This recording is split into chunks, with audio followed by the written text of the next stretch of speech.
కాదు భారతదేశంలో ఉన్నటువంటి అంబేద్కర్ వాది సిగ్గుపడాల్సినటువంటి విషయం.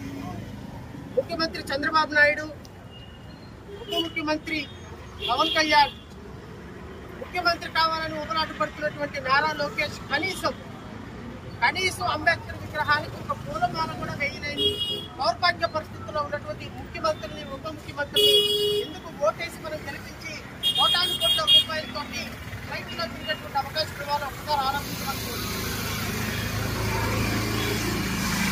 ఈరోజు ఎంతో ఆప్యాయంగా మన మనసుల్లో నిలుపుకున్నటువంటి ఒక అంబేద్కర్ విగ్రహం యొక్క పరిసర ప్రాంతాన్ని దుమ్ము ధూళితో అత్యంత దుర్భరమైన పరిస్థితుల్లో పెట్టినటువంటి ప్రభుత్వానికి బుద్ధి చెప్పాల్సినటువంటి బాధ్యత ప్రతి అంబేద్కర్ వాదిగా డిసెంబర్ 6వ తారీఖున ప్రతి ఒక్కరు కూడా ఒక ప్రమాణం తీసుకోవాల్సిన సందర్భం అయితే ఉందని నేను ఈరోజు రాష్ట్ర ప్రజలను కోరుతున్నాను.